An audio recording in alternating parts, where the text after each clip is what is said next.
Greetings and welcome back to Room 303 and our Dare to Teach conversations, a series of comments where we're trying to define the integral teacher, and now we're going to talk about the topic of joy. Now the assumption is that you've been following our stuff at learnstrong.net. Down the left-hand side, the Dare to Teach playlist. We've got 2 introductory lectures that I'm assuming that you've already experienced.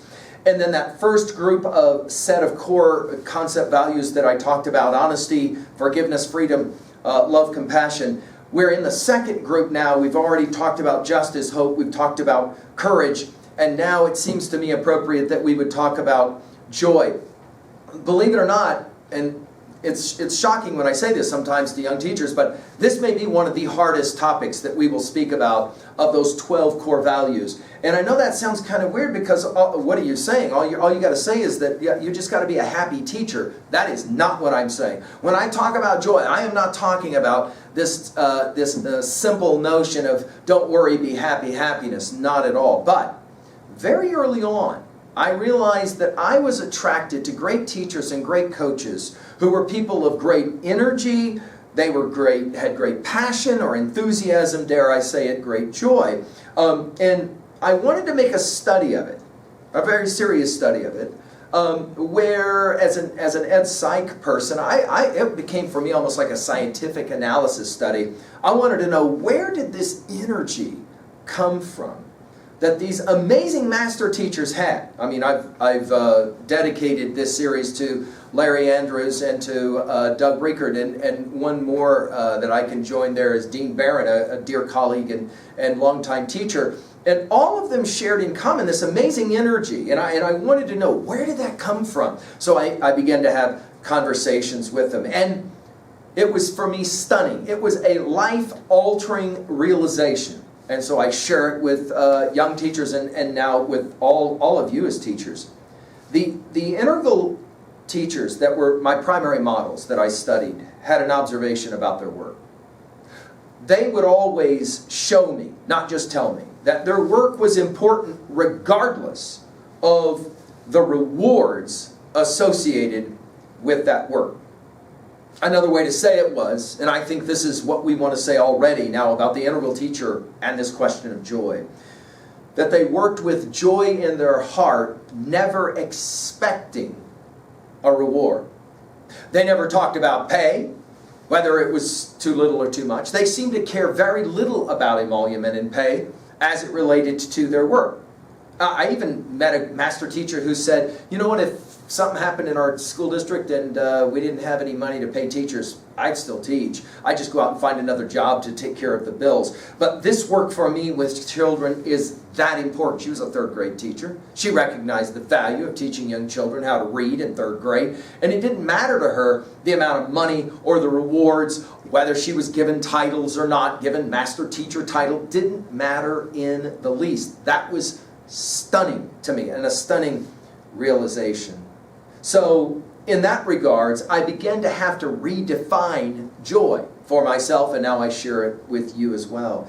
Joy, as we will talk about it, is not somewhat giddy, kind of dancing on the moon, kind of emotional high. That is not what we mean by joy, although, of course, when we study Wordsworth's little rainbow poem, my heart leaps up when I behold a rainbow in the sky. No question, we're going to have those moments of levity.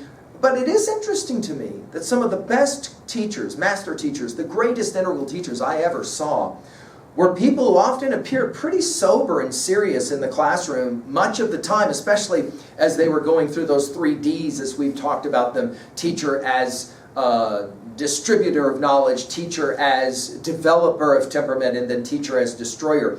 And as I think about it, I often would point out that as the teachers who were more sober and more serious, when they were distributing knowledge, they were far more serious. And by the time they got to that destroyer, they would often do it through humor. And of course, all great teachers know how to laugh and have fun in a classroom. So we're not arguing that that's not at all a part of it. For me, it comes down to the study of the Bhagavad Gita, passage 2. In Gita 2, one of those passages that you read it and you just kind of have to sit back and you have to think about it for a long time. You have the right to work, but for the work's sake only you have no right to the fruits of your labor, desire for the fruits must never be your motive in working. Never give way to laziness either, end quote. Now, I have said to young teachers, you ought to memorize that set of lines. And much like the Thoreau lines, we must learn to reawaken and keep ourselves awake lines. Because it's going to remind you that you're going to work in a job where you are not going to be fully appreciated. Because that's the nature of the job. And you'll never be rewarded, truly rewarded, in all the ways that you should be as a teacher. It's just impossible, right? I mean, let's be clear, though, what we're saying here. We are professionals. And therefore, we deserve emolument. We deserve pay. No question. Contrary to, of course, Socrates, who always had a problem with those poor Socratics because they taught for money. But we understand the financial place that we're in. So we're not arguing that money isn't important. Not at all, not at all. But let's be clear.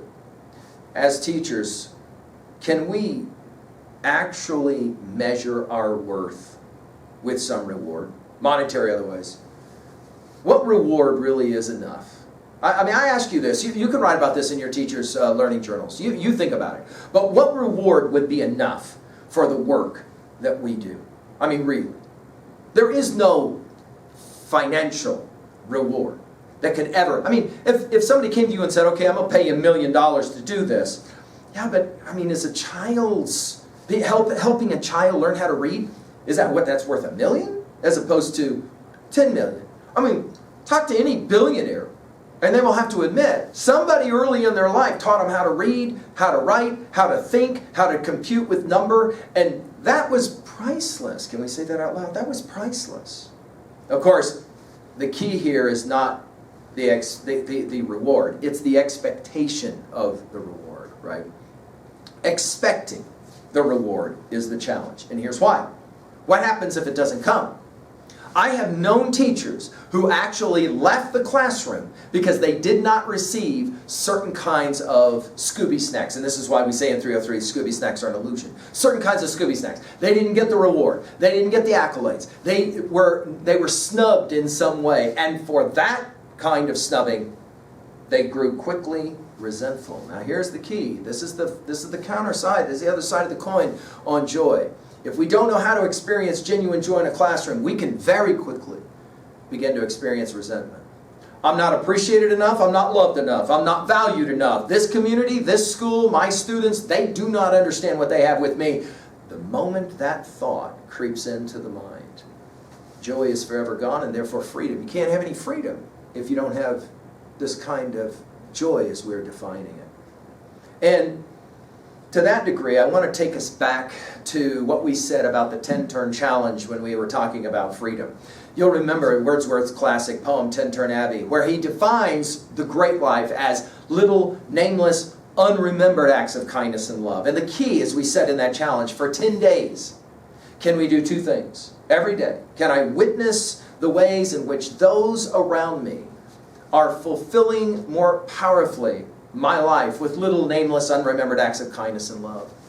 The key, of course, is that they're doing those without any expectation of reward. And then secondly, can I, at least once a day, consciously, intentionally, commit a little, nameless, unremembered act of kindness and love for somebody else without any anticipation at all of thank you? Let's be fair. We are teaching children, whether we're working in a PhD program or we're working with kindergartners, we are teaching primarily children. Now, as they get older, they begin to respect the work that's being done. But often, even as we work with PhD candidates, we will not be shown the level of appreciation that we might deserve. The challenge for us is, can we accept with grace, no matter how hard I work, no matter how hard I try, there will always be students, there will always be colleagues, teachers, there will always be administrators, there will always be those outside of our school who just can't fully appreciate the work that I'm doing. And my efforts just can't happen. And the fact is, no matter what, go back to our Marcus Aurelius line, soon you will have forgotten all things and all things will have forgotten you. This is huge. This is why I said we begin with forgiveness. We have to accept that fact, and it is a fact, that it doesn't matter what we do. It doesn't matter how powerfully famous we are. In the end, we're all going to be forgotten, and that's all part of our work. The best teachers accept this idea of potential rejection, and they even come to expect it, and they recognize the potentialities of jealousies or any other kinds of negative energy that might come their way. They do not allow it to get in the way of the mission of teaching. Well, then here it is. This is the place of unattached labor, right? Then and only then can I find joy, right? Now, we love the pay raise. Let's not be foolish. We love the pay raise. But if it doesn't come, it doesn't affect our approach to our teaching. My work is not in any way tied to these notions of extrinsic rewards. Now, this doesn't mean, let's get this out of the way for sure, because sometimes teachers hear me say this, they're like, whoa, that is way too high a bar. And I will say this, wait, that doesn't mean that I can't leave the classroom for financial reasons. I have my family to think about. I have an obligation to my family, and yes, sometimes that means I have to leave the teaching profession. It isn't a matter of do I leave, it's a matter of what kind of attitude I have when I leave. Do I leave without resentment? And if I can answer yes to that, I love the time I had in the classroom, then I've experienced joy. So the goal here is to find a balance between my view of work and my motivations to keep teaching, no matter what rewards or lack of rewards. And this will allow me finally to actually experience not just joy, but a certain understanding of peace, which we'll get to in our next conversation. So as we start to finish now this set of talking points here regarding joy, let's go back to our big five as it relates to our 3-5 paradigm.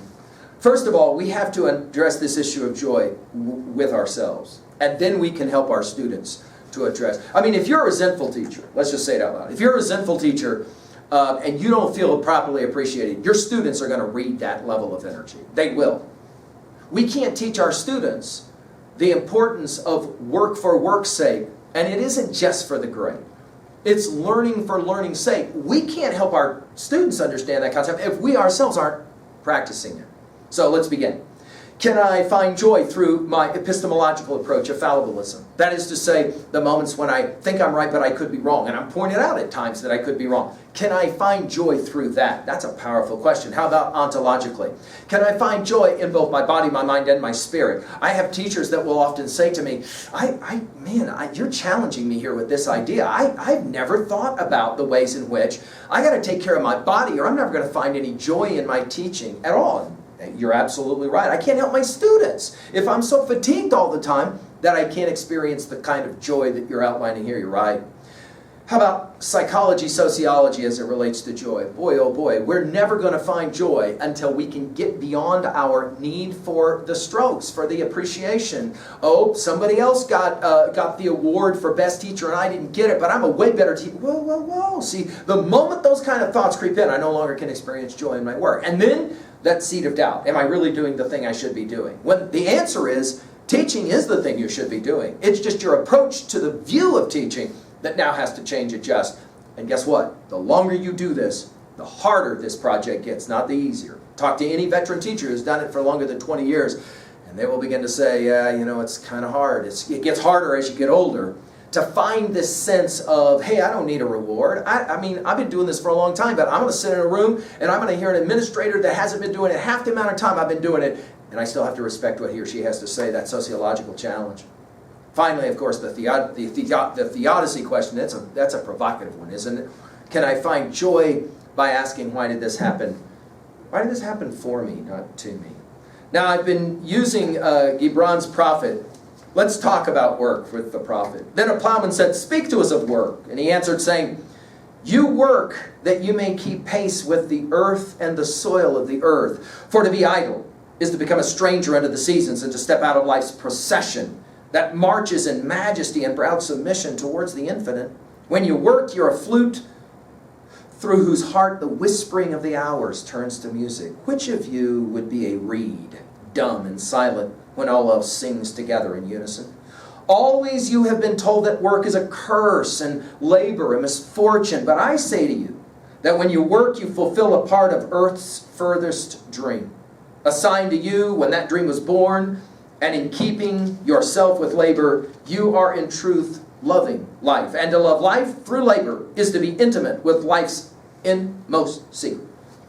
But if you in your pain call birth an affliction and the support of the flesh a curse written upon your brow, then I answer that not but the sweat of your brow shall wash away that which is written. You've been told also that life is darkness, and in your weariness you echo what you said by the weary. And I say that life is indeed darkness, save where there is urge.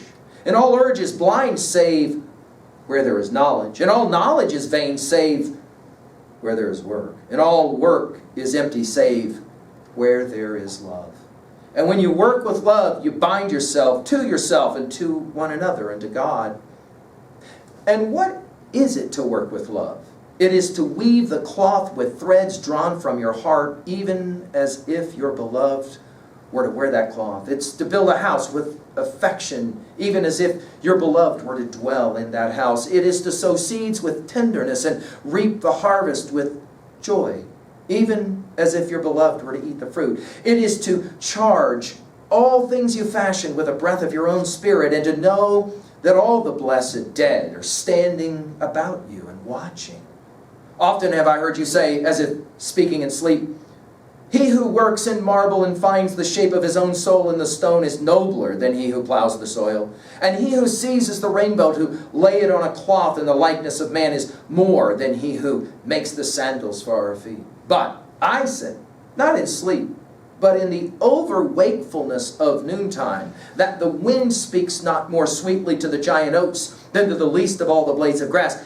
And he alone is great, who turns the voice of the wind into a song made sweeter by his own loving. Work is love made visible. And if you cannot work with love, but only with distaste, it's better that you should leave your work and sit at the gate of the temple and take alms of those who work with joy. For if you bake bread with indifference, you bake a bitter bread that feeds but half man's hunger. And if you grudge the crushing of the grapes, you grudge distills a poison in the wine. And if you sing though as angels and love not the singing, you muffle men's ears to the voices of the day and the voices of the night. I challenge you, I dare you to be a teacher of joy. And in your teacher learning journals, what was a time you experienced joy? What was a time that you didn't? Maybe you cared too much for the success, the accolades, the rewards that you thought should be coming your way. And therefore, because you never experienced joy, you never experienced peace.